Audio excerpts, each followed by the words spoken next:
Good afternoon, everyone.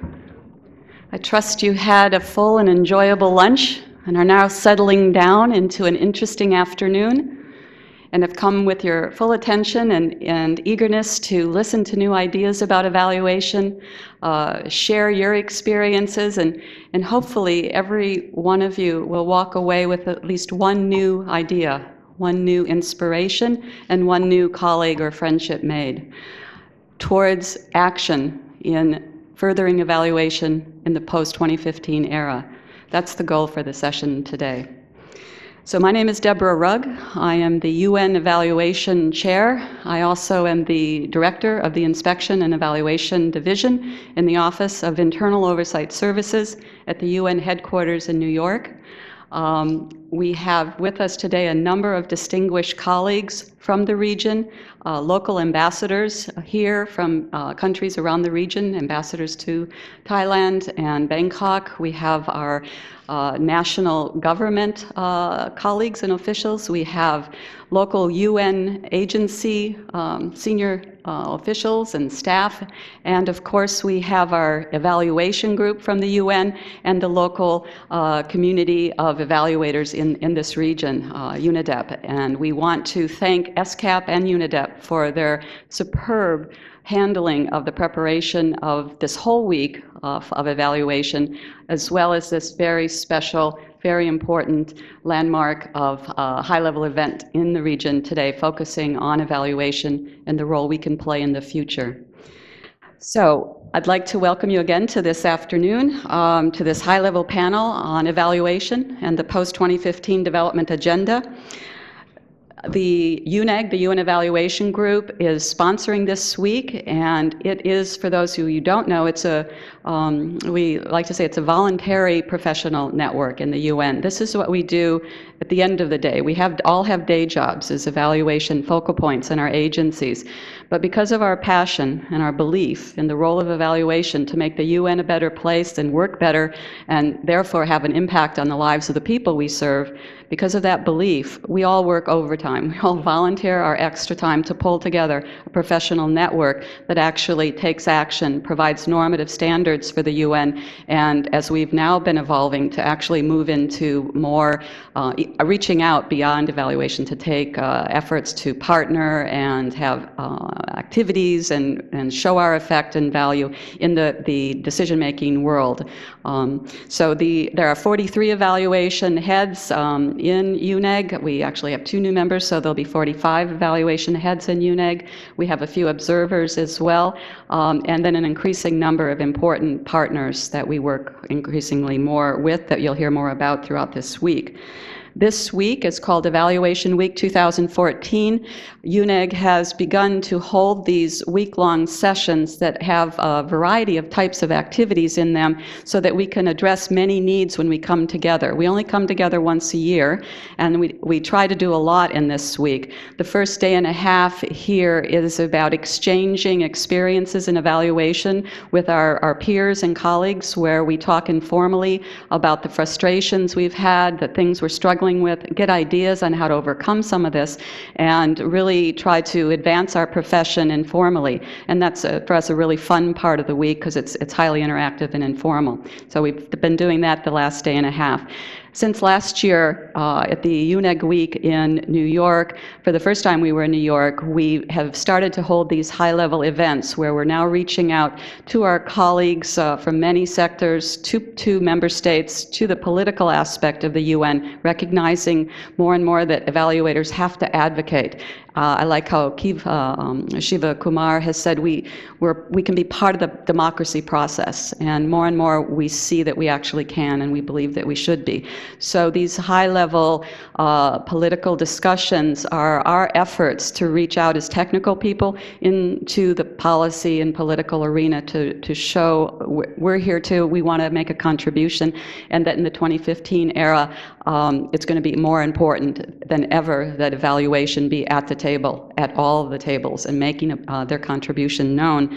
So this week, this event is only the second time we've had such an event, and it's an exciting development that it's at a regional level. We've been a headquarters-focused entity until now, but at this week and this event, we are for the first time reaching out to understand how do we connect at the regional level and by association at the national level, and start figuring out ways to connect the dots at each level so that there's a synergy between the activity and excitement that goes on at the country level, at the regional level, connecting it to the global level, and synergies can be had. So that's the point of this session today, and I'm hoping that we are able to achieve this goal, and through all of your participation in it will help move this forward and achieve this objective for this afternoon and this week. An important thing I'm seeing that we need to do always when we speak about evaluation, and we as evaluators are moving outside of our professional network, is to describe what it is. Because as I started to say, evaluation is understood to be something different almost to everyone, and many times it can be intimidating and confusing and sound too technical, and people don't, if they're afraid of it, they're never going to own it and use it. And a subtext message of all that we're doing now is that you can own evaluation. And as we move forward at all levels, that national programs, that governments own evaluation. This is not something that people do to you. It's what you do for yourself, for the advancement of your efforts, your programs, for the people you're trying to serve, and that's what evaluation is. But to do that, of course, we have to be very simple in our language, and evaluators aren't very good at being very simple in their language, because we're used to talking to ourselves, and it can get kind of complicated. But I'm going to take a little stab at making it simpler, and I practice with everybody in this, so it seems to work. I practice mostly with taxi drivers in broken languages around the world, so it has to be simple. But it doesn't matter if we are doing elegant experimental or quasi-experimental studies, or conducting rich and meaningful qualitative research, or engaged in rapid, real-time assessments, program reviews, and research synthesis. Essentially, these activities all are trying to answer three basic questions. And these are questions that policymakers, program managers should have at the forefront of their minds. It's, are we doing the right things? This is issues of efficacy and effectiveness. Are we doing these things right? These are issues of quality. And are we doing these things on a scale that's actually making a difference? This is overall impact. There's many other questions that could be asked that stem from that, but those are the essential three. And you have to have all three, or you're not really covering the evaluation you should, because you can have a really effective program shown to be effective in a research study, but if when it rolls out to the field it's not implemented with quality, it doesn't matter. It won't make a difference. You can have an effective program that has really good quality, but if it's only reaching 100 people and your population's 10,000 or 100,000, it's not going to make a difference. So you need each element of these three questions to make a difference in policy and program efforts. And evaluation can answer these questions for you, and they're the foundations that we work with when we do evaluations, which I've done with evaluations in my 32 years, 30 years of which, by the way, was fighting the AIDS epidemic globally. Before I came to the UN in New York just these past 2 years, I had a 30-year career fighting the AIDS epidemic globally, and was coming from UNEG in Geneva. And I found this approach really worked on all sectors. And in AIDS, you work with all sectors, all levels. I was working to translate from one meeting with civil society, moving into the meeting with governments and parliamentarians, moving next to lead the UN Global Evaluation Reference Group. And you need to translate, and evaluation needs to translate itself better and move more easily among these groups. And in certain fields, we get a lot of experience doing that. But these three questions are fundamental, and they also help lead to, as we heard Professor Kumar mentioned yesterday, the pathways to impact. And this is for evaluators based on theories of change and results frameworks and logic models. But I find working with non-evaluators, the concept in terms of impact pathway really resonate. It is the roadmap, and it's the pathway to making a difference. And that's also an essential element to evaluation, starting with an understanding of where do you want to go and how are you going to get there. That's essentially an impact pathway. And then evaluators help you know how well you're doing along the way. Also, evaluation, unlike some of the other oversight functions, really does get into the nitty-gritty of what is and isn't working and how can it work better and how do we make mid-course corrections. We're in the Oversight Office in New York and OIOS, my division, we're going to be evaluating the M&E framework of the MDGs, and really to an eye towards seeing how much evaluation did we do and what do we need to do better for the next round. We need to move beyond just statistical monitoring indicators, which are an important and essential first step, but clearly not the whole story. And we're hoping that with the evaluation of the MDG M&E framework, that we will get insights into laying a foundation for a solid role for evaluative inquiry and evaluation studies in the SDG or post-2015 era. So it's very important that evaluation be at the table for the future success of the MDGs, the UN, and the people it serves.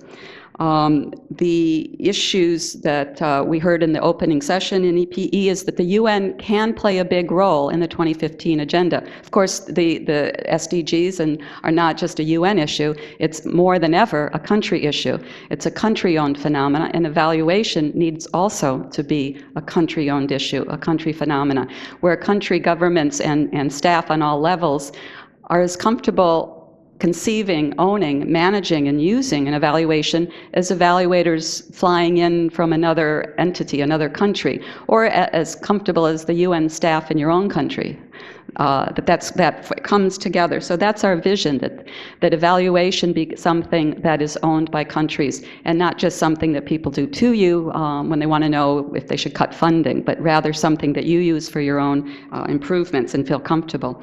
And I really like and hope it may become a tagline for us, that evaluators play a critical role in the democracy process. You know, years back when I was learning evaluation, I didn't see that aspect. I learned evaluation as a science, and I believe that evaluators should stay an arm's length of belief in the program or passion about the program, because it might make us biased and tainted. And in fact, our designs help us get that objectivity, and that's good. But what I've come to realize as I practiced evaluation and saw it more as an art is that what difference does it make if it's not used? What value is that money if it didn't make a difference in the lives of the people we're here to serve? So weaving the art of knowing the priority questions, which is where an evaluation should begin. The hardest thing in evaluation, in my opinion, they're asking us about our 3 lessons learned, and one of mine is going to be that it's the questions, it's the question, it's the question. If you get the question right, if you get the priority questions right, then you can pick the proper methodology, that's not an issue. But if you get the question right and it resonates with the person, the client, the stakeholder asking it, then you are bound to get use, because you're answering something people really want to know, and you've helped them to shape it in a way that's actually going to make a difference for them. So it's framing the question that is going to be so important in starting an evaluation off with the likelihood it's going to be used. Evaluators, we struggle a lot with the use of our evaluations. And in fact, I would like to see more of us evaluating the impact of our evaluations. Impact evaluation of impact evaluation. Is that money value added? Is it good value for dollar when we spend money on evaluation? I believe it is, but I think we should provide the evidence that it is, and in so doing, we'll tighten up how we approach evaluation, what we evaluate, what we do, and what difference it makes. We did hear in the opening session the current challenges for evaluation are about quality and standards of evaluation. There's a huge variation out there. More and more people talk about evaluation, but if it's not quality evaluation, that's a problem. So we do need to, as we evolve within the UN and with countries, pay attention to quality standards and evaluation. And evaluation skills take training and some specialty. We need to pay attention to that, but not be afraid of it. It's available. There are excellent training programs. People can learn evaluation quite directly, quite easily. So there should be no hesitation about people getting up to speed and having standards for what an evaluator competency they should have. That should help us with the quality of evaluations that are going on. Second issue is about the capacity at all levels and strategies for getting better capacity going. What can the UN do at all levels? What can national governments do? What can civil society do? And then finally, the issue of independence. And evaluators love talking about independence, but as it was simplified by Professor Kumar, I think I like the way he said essentially what the issue of independence is and should be understood as, is the ability to speak truth to power, unencumbered. So if you ask the right question and you pick the proper methodology, then the real cinch here, the real final step, is to be able to communicate that to the people in power who have the ability and resource to make a difference, to act on that information. And you shouldn't be encumbered or sidelined or marginalized when you have information that may not be popular. And that's the heart of the issue of independence, and why evaluators talk so much about wanting to be separate and out from under management control, or the bias that those who are implementing the program might have, of course wanting to see that they're effective, and the evaluators need to be independent of that. But the evaluators, of course, also need to be engaged and relevant and on target, and sometimes they get too far away from what's really going on in a program. So that balance is there. But the essence of it is being able to find the truth first, and then speak the truth. So what can we do, and what is this session about? I feel this is going to actually be quite a catalytic session. We're videotaping it, we're YouTubing it, we're getting really modern. My daughters are 30 and they're at Facebook and Twitter, and I get a constant input about how you need to communicate better in evaluation. We need to do this better. We need to get really comfortable about speaking out, speaking to the world, and communicating simply what we're doing. So this event is about the future. This event is about 2015, the International Year of Evaluation, and about a potential UN resolution that should be catalytic for all of us for the next, if we get this process through, I'll describe a bit in a minute, we will have a foundation for the future. So the resolution, the UN Evaluation Group, let me first say the UN Evaluation Group has partnered with Eval Partners, which the co-chairs of this group, Natalia Koshaleva will speak here in a moment, is a co-chair of the Eval Partners Group, which is, and UNEG is a co-chair, Marco Sagoni. It's an interesting phenomena. About 7 years ago, there were only 15 members of EvalPAR. These are national voluntary professional evaluation associations like AFREA, et cetera, and there's now over 149. Professional evaluation associations. So the demand, the supply side is growing fast. And in fact, the demand side is growing. What isn't happening is a connection of the dots. So we need more connections. That's why these multi-agency, multi-level meetings like this are what have to become more frequent, so that this huge supply of a profession standing ready to contribute to the world is connected with the people who want that information, and we translate it better. So Eval Partners and UNEG declared 2015 as the International Year of Evaluation to highlight a year, of course, when there are many resolutions, and it's one of the most important years the UN has had in decades. Evaluation also is at the table, and we also will have catalytic action that year. And one of the things that UNEG proposed we do is explore the willingness and interest of member states of the United Nations to call for a UN General Assembly resolution on strengthening evaluation with an eye towards servicing country capacity, with an eye towards evaluation being seen as a tool in service of strengthening capacity level programs and policies for development in the post-2015 agenda. So this is where we are now. We are in the process of working with member states. There's a growing interest to develop a resolution. We are aiming to table it at the General Assembly opening in September, with the eye towards an actual resolution signed off by member states by December. That will be in time then for many activities to launch in 2015. But of course, it's not just about a document. These resolutions are one page of paper with words on it that, of course, they have to debate for 6 months. That, it's not easy to get the words agreed to by all member states in the UN. But it's not about that great accomplishment. That also is a necessary but insufficient first step. It's about what comes after 2015. And it's not even about 2015. It's about 2016 and 2017 and 2020. And it's about not waiting till 2025 for a look at our indicators. It's about evaluation that makes mid-course corrections every step of the way, and that it's owned and led by countries.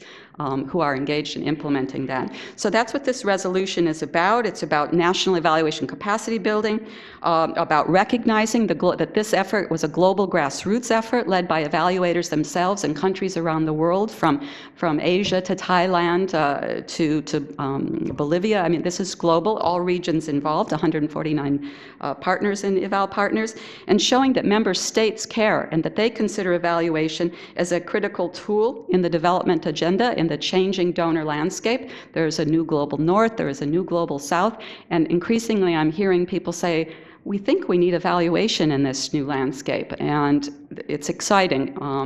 And finally, acting as a catalyst to strengthen that evaluation in the UN system, but importantly for us in the UN to reach out to our national counterparts and see them as the drivers of this ship, and that we support them as resource people. So that's what that resolution is about.